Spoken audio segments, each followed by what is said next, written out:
Nahmaduhu wa nasta'inuhu wa nastaghfiruh wa na'udzu billahi min syururi anfusina wa sayyiati a'malina. May yahdihillahu fala mudilla lahu wa may yudlil fala hadiya lahu. Asyhadu an la ilaha illallah wahdahu la syarika lahu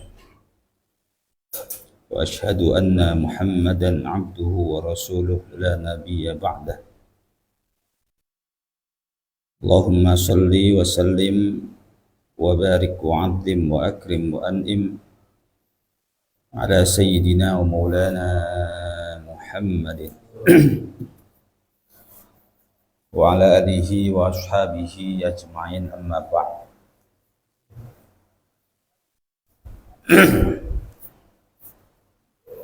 Kalau dipikir-pikir, kita ini adalah generasi yang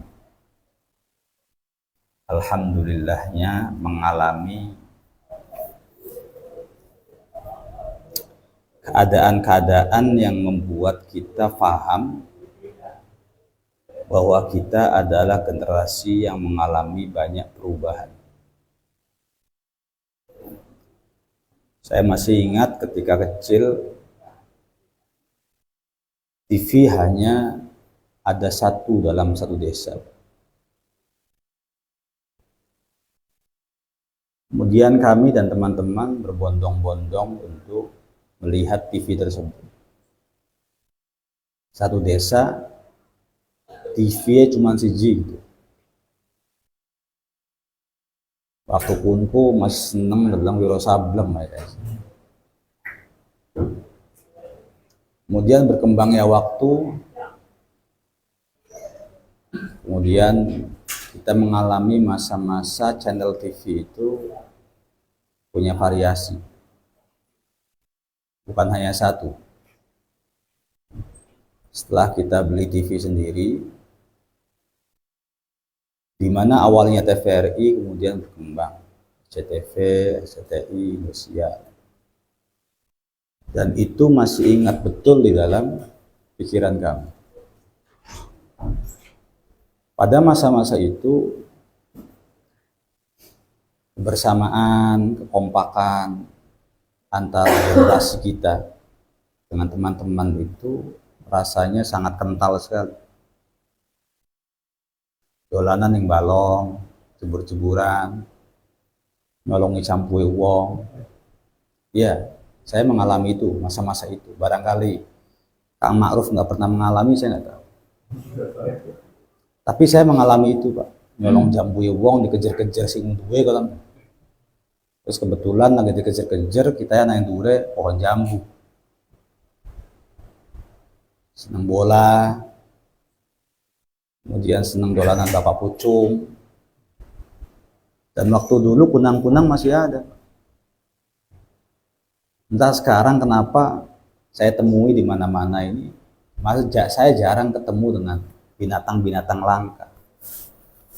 Bahkan kucing sekalipun dari pengen BAB gue ngerok deh yang tanah. Nggak tahu berbeda dengan sekarang. Apa kucing meluan uang kita ngerti. Tapi yang jelas memang saya pernah menyaksikan bahwa kucing itu ketika mau buang air, buang hajat, itu pasti ya ngerok-ngerok gitu. Kemudian dengan sopannya dia BAB di situ, lalu ditutupi lagi. Dan itu pernah kami alami. Berkembangnya zaman, kami pesantren, lulus dari pesantren, bukan lulus ya, ketika kami berada di pesantren mulailah ada beberapa teman-teman kami yang mulai memegang gadget. Arane HP, tapi HP jangkrik. Masih Nokiaan. Dan itu enggak semua, Pak. Sampai berkembang, ada orang yang profesinya tukang kuli bangunan misalnya, atau tukang rongsok. Ketika punya HP itu dianggap mengagetkan. Ana lo tukang rongsok ngawa HP. Dulu ya. Berkembangnya zaman, kemudian Di tahun sekitar 2010 ke atas kita mengenal yang namanya medsos. Saat itu anak-anak muda nggak punya handphone, belum punya Android, tapi Facebook sudah masuk. Dan banyak yang sudah punya akun. Akhirnya untuk membuka Facebook itu melalui komputernya teman. Waktu itu masih nganggo modem. Terus berkembangnya waktu tanpa terasa masing-masing dari kita sudah mempunyai gadget yang kita pegang sendiri. Yang saya punya, istri saya punya, anak kita masing-masing punya, dan sepertinya kebanyakan orang di hari ini antara yang punya handphone dengan yang tidak itu lebih banyak yang punya handphone. Dan di dalam handphone itu medsosnya banyak, aplikasinya macam-macam. Setelah kami alami bersama, ternyata hanya saja bermanfaatnya kebablasan, sehingga kadang-kadang yang sangat terkesan dan terlihat adalah bahayanya lebih besar daripada manfaat. Dan jelas ya, di hari ini meskipun sama dengan zaman kita seperti dulu, tapi di zaman sekarang pengkhianatan istri dari suaminya, pengkhianatan suami dari istrinya tidak lepas dari permainan mereka di dalam gadget tersebut. Nggak perlu keluar rumah, nggak perlu ke pasar, nggak perlu senam, nggak perlu di kantor, cukup di dalam rumah, di dalam kamarnya, sang istri atau sang suami, mereka bisa berkomunikasi dengan siapapun yang mereka mau. Dan inilah fitnah akhir zaman.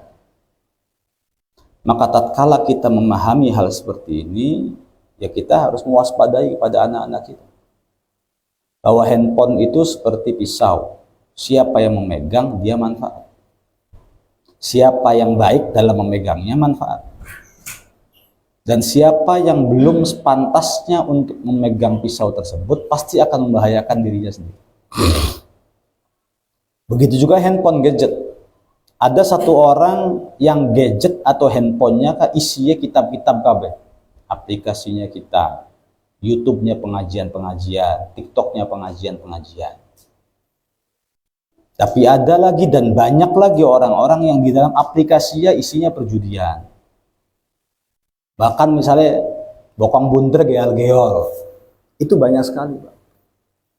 Dan wajar apabila baginda Nabi Shallallahu Alaihi Wasallam beliau mengatakan, min syirari ummati man laqiyathum sa'ah.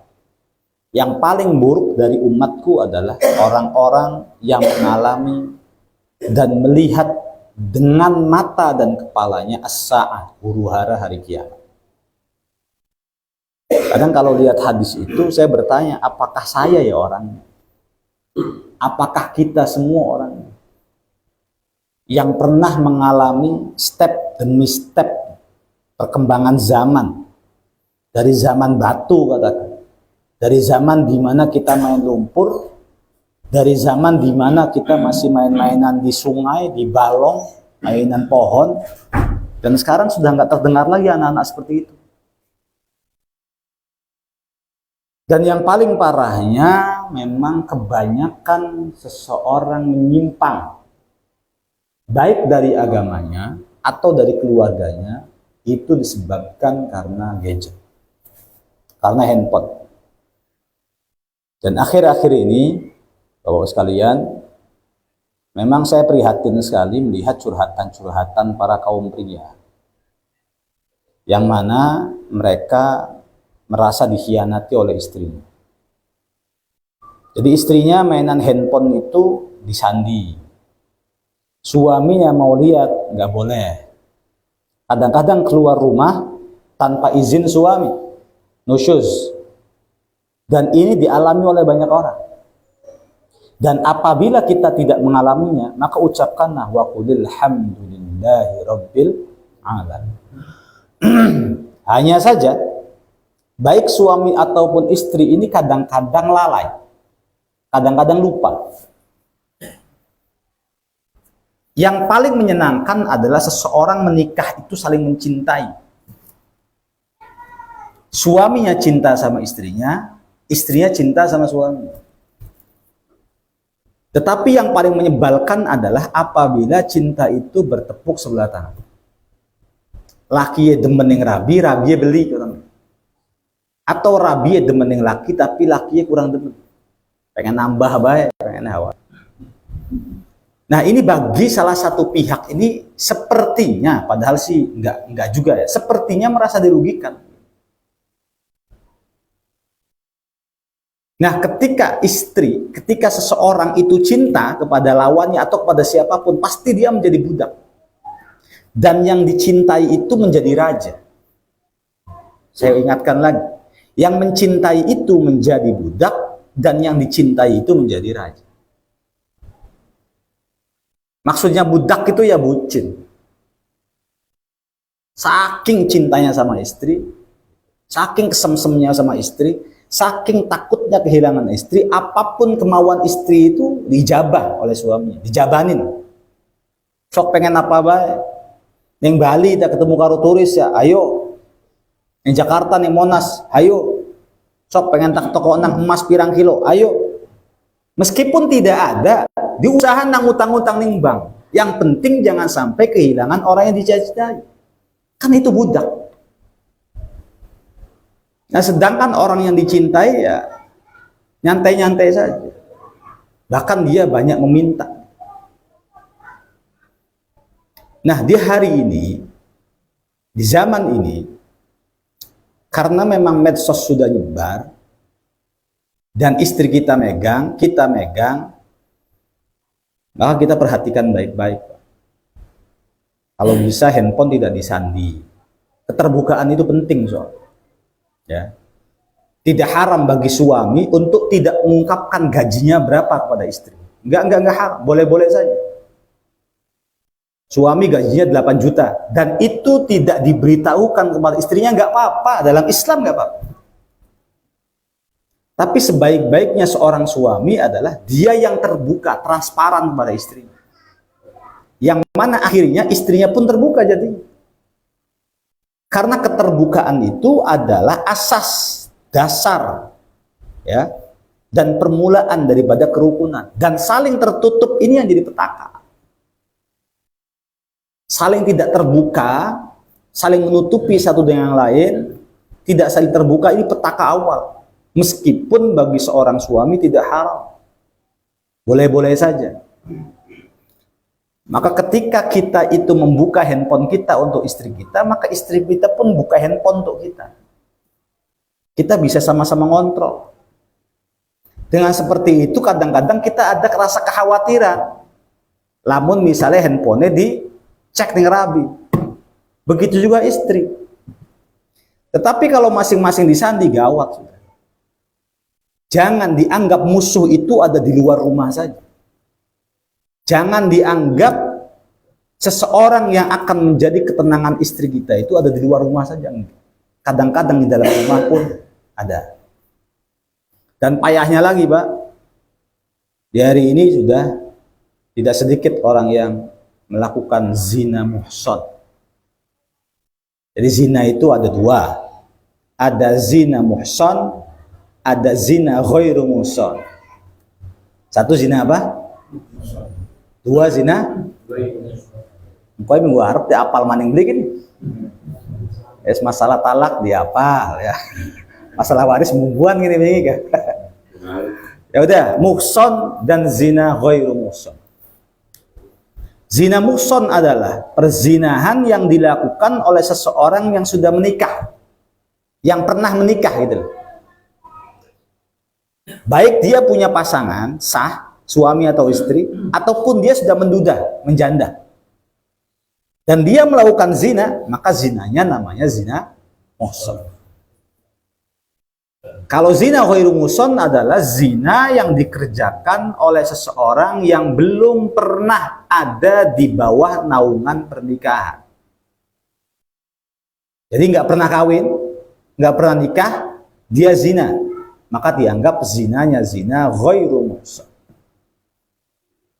Kalau ghairu muson, antara gadis dan perjaka nih, maka andaikan negara ini menggunakan hukum syar'i, Pak.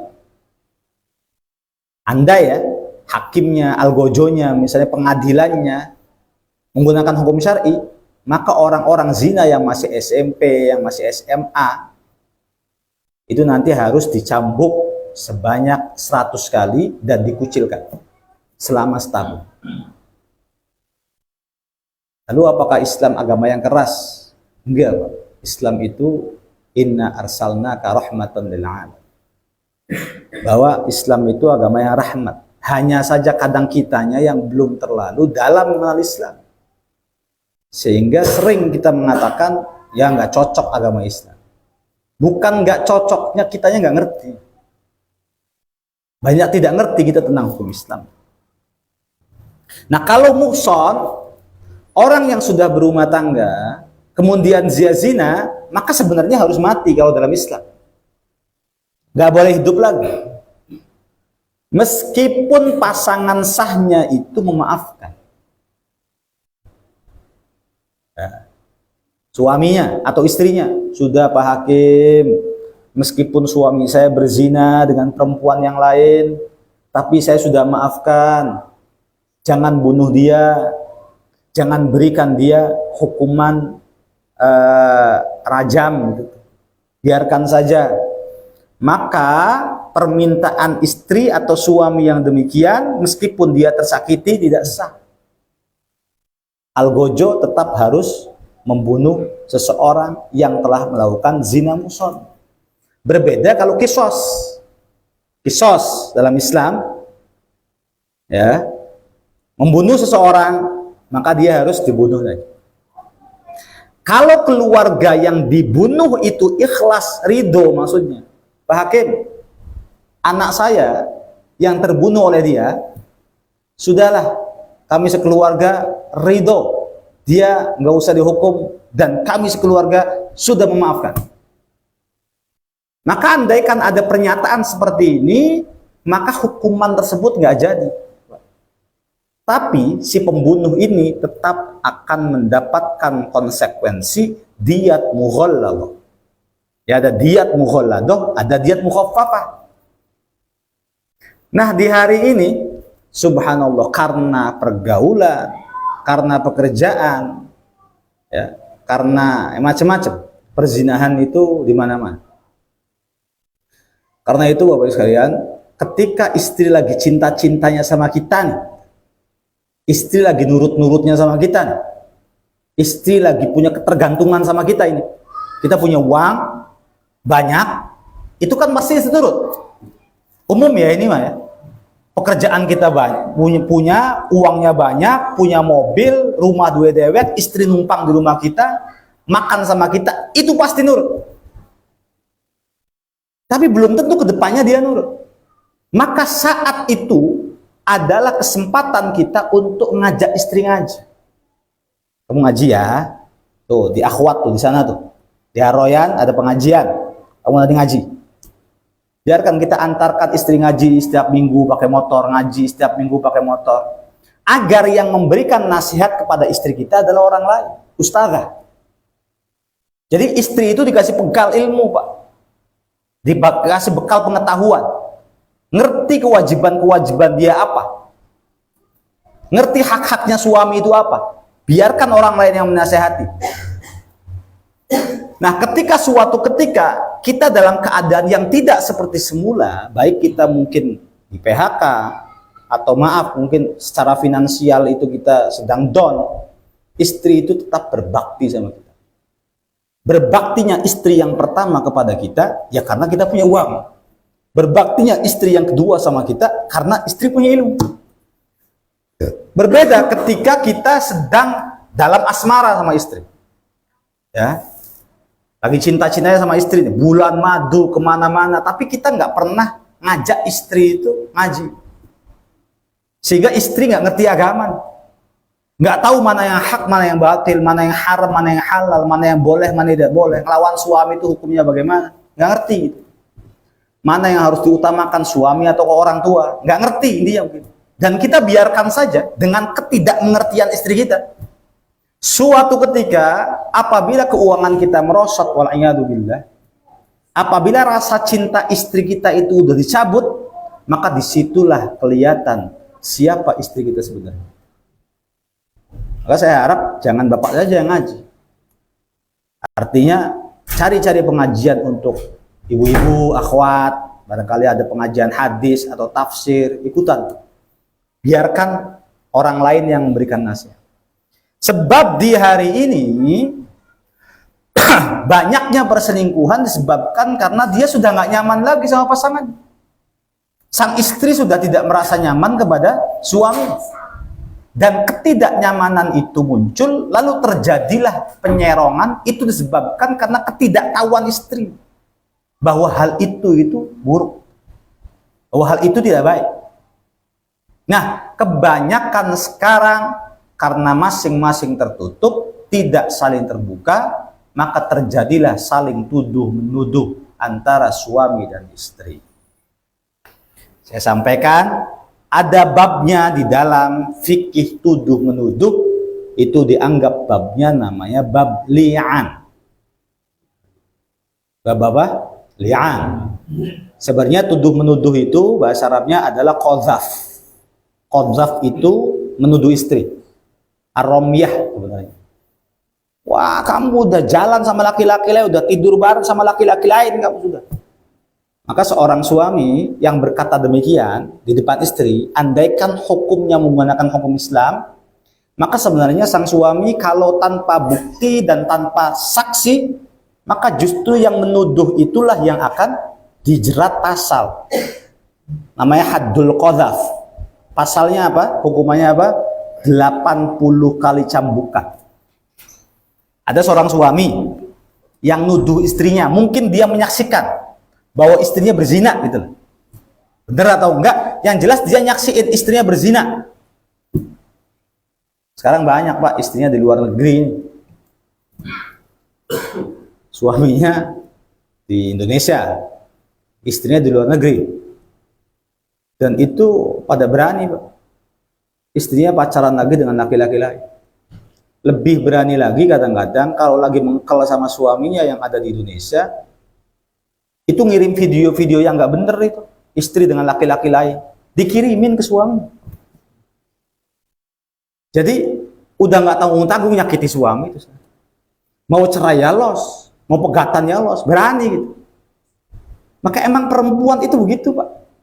Tapi enggak ya, tidak berlaku bagi perempuan yang mengerti agama. Tapi perempuan yang tidak mengerti agama itu nekat sudah. Dia akan merasa bahwa dirinya benar. Argumennya benar. Alasannya benar. Apapun itu. Meskipun kita kasih dalil wala taqrabuz zina, tetap si perempuan itu menganggap bahwa dirinya itu benar. Nah, kalau ada seorang suami yang menyaksikan istrinya itu misalnya serong atau selingkuh, lalu dia lapor ahlul hisbah atau ke hakim misalnya, wahai hakim, istriku telah melakukan berzina. Maka hakim akan bertanya, punya bukti atau enggak Anda bicara seperti itu? Kemudian laki-laki itu berkata, saya lihat hakim dengan mata saya sendiri, wallahi saya lihat, tapi saya nggak punya bukti. Nah, ketika suami menuduh istrinya tanpa bukti, maka sang suami dijerat dengan haddul qadzaf. Harus dicambuk 80 kali cambukan. Meskipun kenyataannya istrinya berzina. Tetapi ketika istrinya berzina, harus membawa dua hal. Satu bukti, kedua 4 orang saksi. 4 orang saksi nih.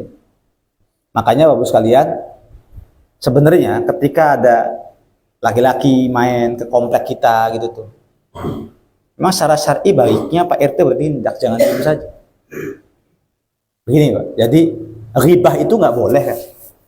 Ibu-ibu kadang-kadang habis sholat di musola itu suka ngeghibahin orang. Itu tuh pegawaian tukang sayur biasa, ngomong A, ngomong B, ngomong C. Tapi kadang-kadang ya, kadang ibu-ibu tak bapak-bapak yang suka ngeribahin orang itu ada manfaat, ngontrol kita.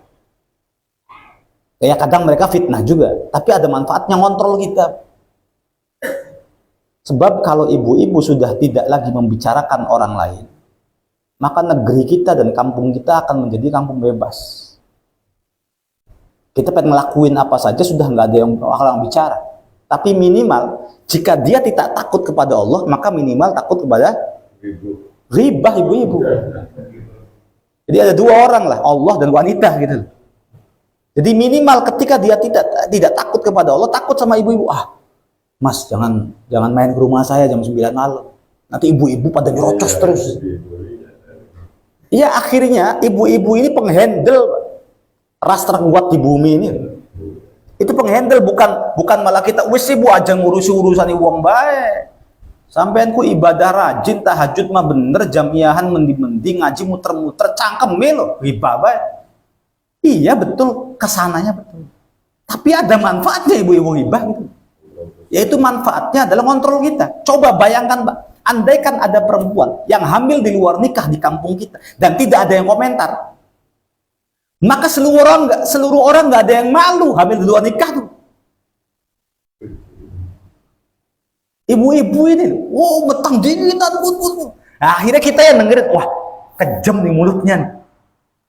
Akhirnya kita nasehatin anak-anak kita, awas loh, jangan bikin malu ibu.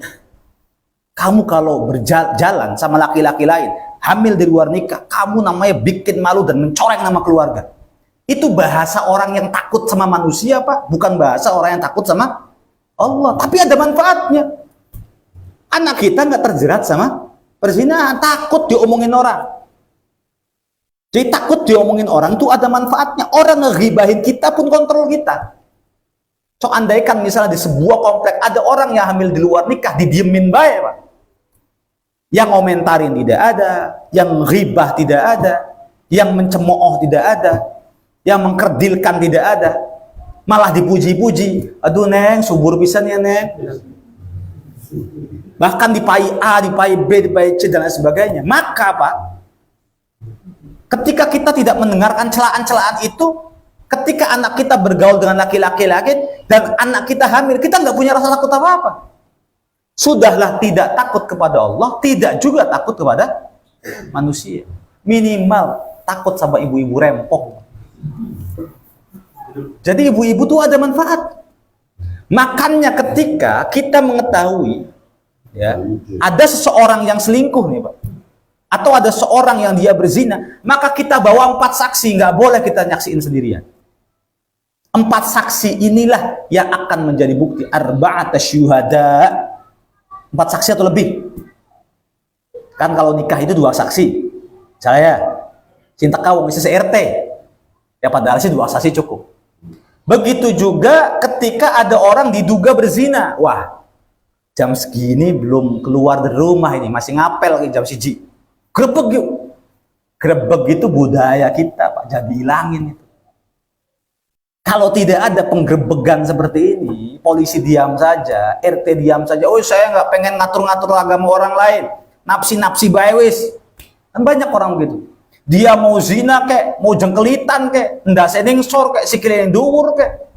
Pengen becake kualik kek, urusan kan. Salat beli salat urusan dia, nggak Jumatan urusan dia. Di pondok kami sudah biasa, Pak, ada orang nggak sholat kemudian nggak ditemenin, udah biasa. Kami bikin sebuah lingkungan yang tidak boleh mereka merasa baik, tapi harus mengucilkan seorang yang berbuat fahisyah. Nggak boleh merasa baik. Tapi ketika ada orang yang ketinggalan sholatnya, atau kucilkan dulu. Nah, dengan seperti itu, maka lingkungan itu menjadi bersih, baik. Dan setiap anak-anak itu akan takut terhadap perbuatan yang tidak baik tersebut. Jadi kalau RT, kayak kalau nikah, itu yang menjadi saksi 2 orang, tapi yang datang 1 desa misalnya. Maka ketika ada orang yang melakukan perzinahan, cukup 4 saksi, tapi sing tekai itu rong kecamatan gitu loh Mas. Grebek kan gak enak tadi. Bahkan ini pelajaran bagi orang yang grebek juga. Wadah enak ya anak kita mengenakan. Ada macam-macam nih kampung ini nih. Di kampung ini kalau misalnya ada orang apel lebih dari jam 9 kok nggak pulang, grebek nih. Sekarang kita yang menggerebek. Suatu ketika apabila kita jadi pelakunya, kita yang digerebek. Konon pikirannya kan konon tadi Pak. Kang Saudi sekarang bisa aja jadi polisi, RT. Woi, anaknya sabar. Misalnya. Sebenarnya dia sendiri takut ketika suatu ketika dia menjadi pelakunya, Pak. Mungkin kita pribadi gitu, namun kita mau konon anak janda anyara di parani gini, misalnya. Setidaknya ada rasa-rasa takut ini, Pak. Maka saya katakan, Pak, artinya kita bikin lingkungan Islam. Di dalam kitabnya Sahihul Ibad itu, apabila kita melihat anak kecil, maka kita anggaplah anak kecil itu lebih baik daripada kita. Kita lebih banyak dosa, anak kecil belum banyak dosa. Ketika kita lebih melihat orang yang lebih dewasa, anggaplah orang itu lebih baik daripada kita lagi. Dia pahalanya lebih banyak, sholat Jumat itu pirang-pirang, sementara kita masih muda. Ketika kita melihat orang yang kafir, maka kita nganggap dia lebih baik lagi daripada kita. Kita khawatir kematian kita kelak itu su'ul khotimah, tapi kita husnudzon, bisa jadi sebelum dia meninggal dunia, dia su'ul khotimah. Jadi kita itu harus memandang semua orang itu apa? Baik, tapi tidak untuk kemungkaran gitu. Waduh, wis berzina, beli papalah, mungkin dia lebih baik daripada saya aja, mohon. Grebek, Pak. Ini kita bukan provokasi nih ya. Ini ceramah hasud, bukan begitu maksud saya. Maksud saya agar kita tuh gerak, baik RT atau orang-orang sekitar. Siapa pun, salanang dolan pun umay wamata, parah ya gerak semua, Pak. Jangan ada yang punya prioritas masing-masing bela. Orang yang biasa mengatakan masing-masing ya karena mereka mau konten biasa. Tidak mau disalahkan ketika dia melakukan sebuah kesalahan. Saya pernah ngobrol sama seseorang. Saya sih tidak pengen menganggap diri saya baik. Jadi ari wong beli sembara, wong beli sembahyang karena turu kan dimaklumin. Gitu ya. Orang kalau tidak sholat karena dia ketiduran itu dimaklumin. A'dzarus sholat isnan. Uzurnya sholat itu ada dua. Yang pertama an-naum, yang pertama an-naum, yang kedua an-nisyan. Yang pertama itu tidur, yang kedua itu lupa. Nah, barangkin pengen Jumatan nih sengaja bisa jam 11:30 turu bocah. Sengaja aja gaya mengkel ya. Akhirnya setelah Jumatan kelar, kita bawa sejadah, dia masih ngorok, Pak. Bocah gini. Nah, bature kita usaha masing-masing basic. Amalan orang tuh mencoba dia menjadi seorang motivator dan penasehat. Iya, orang yang bijak. Ya, nahnu muslihun begitu. Ciri-cirinya orang itu selalu menganggap bahwa dianya orang yang bijak. Enggak harus disalahin. Kalau nggak disalahin nanti kita seperti itu.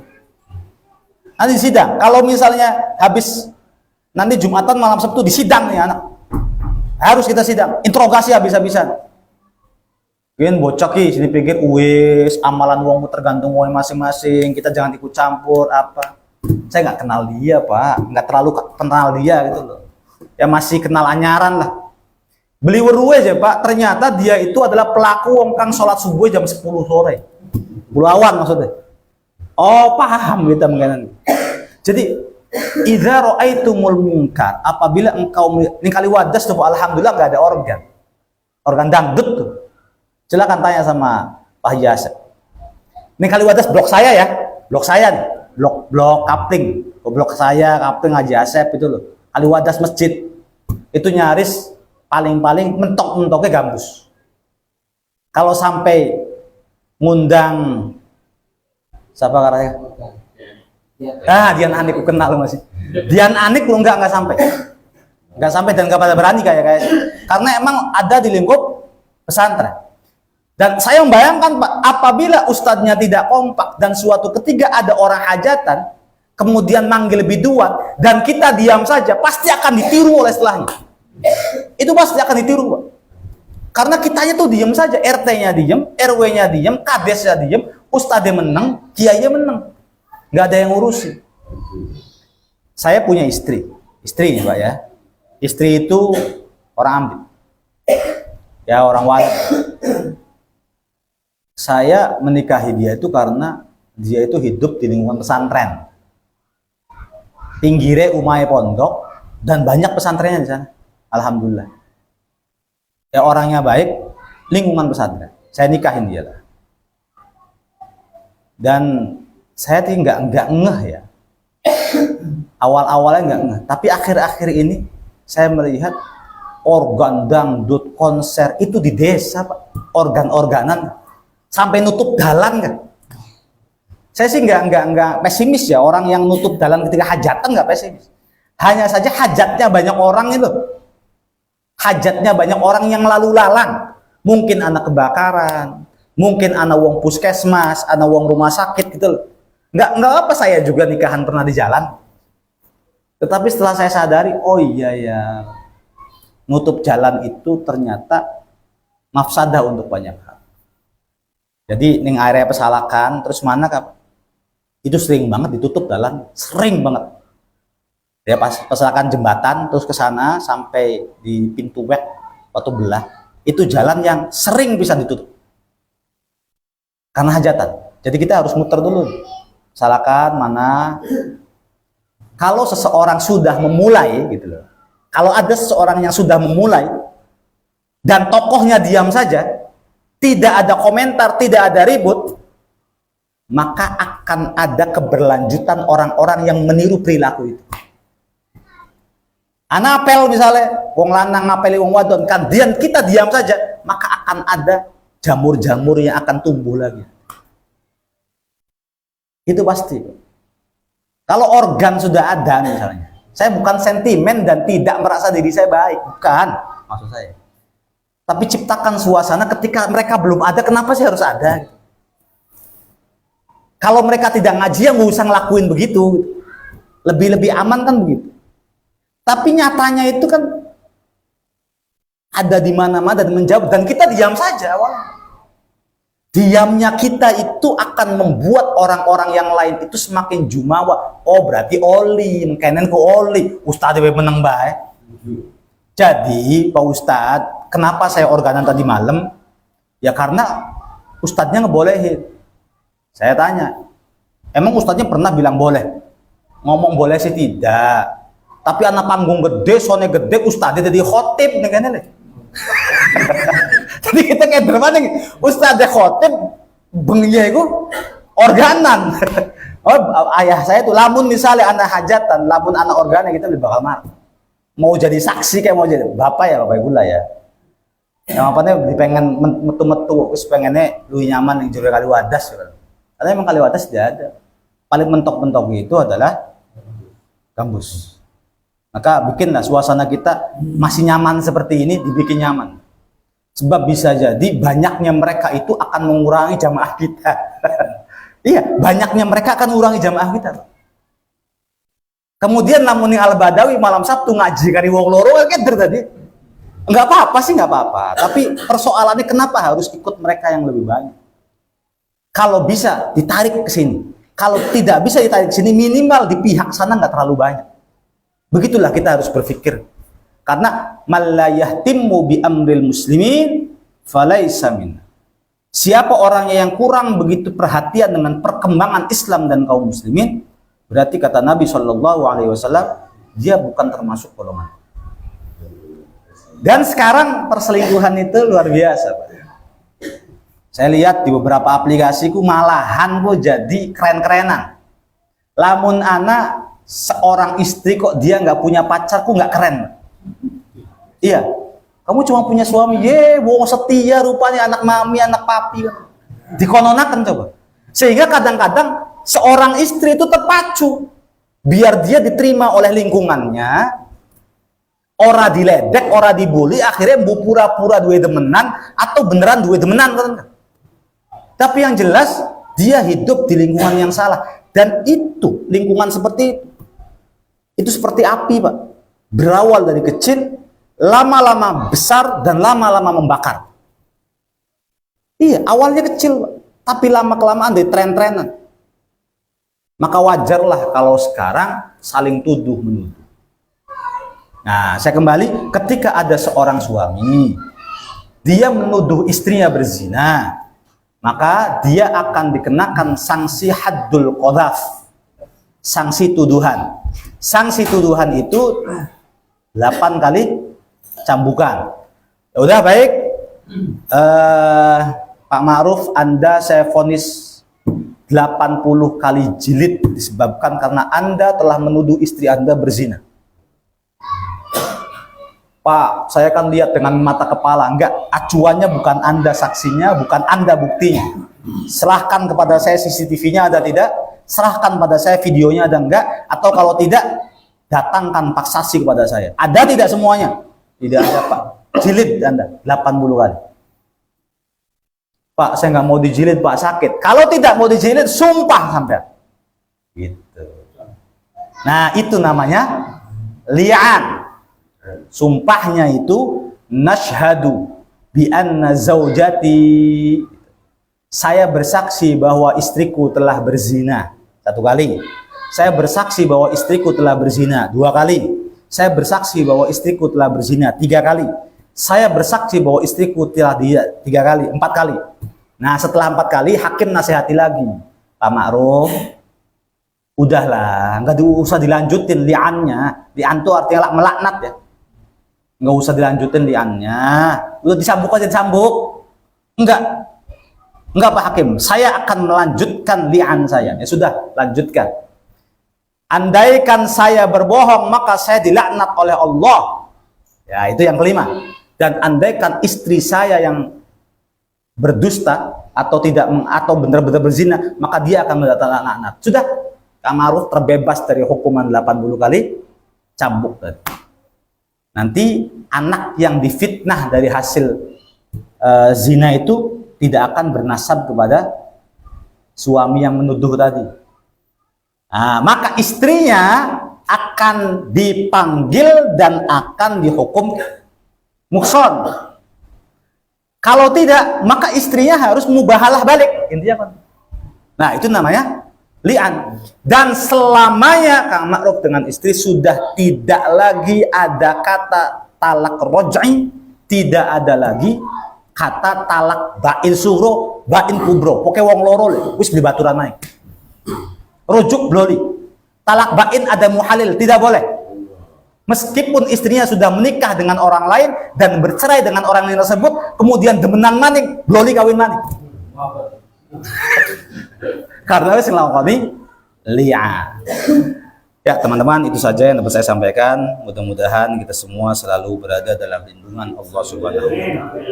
Mudah-mudahan kita diberikan umur yang panjang, keluarga yang sakinah, mawaddah warahmah. Wabillahi wa taufiq wal hidayah wal afu minkum. Wassalamualaikum warahmatullahi wabarakatuh. Allahumma shalli ala sayyidina wa habibina wa syafiina wa karimina wa dhukrina wa maulana Muhammad.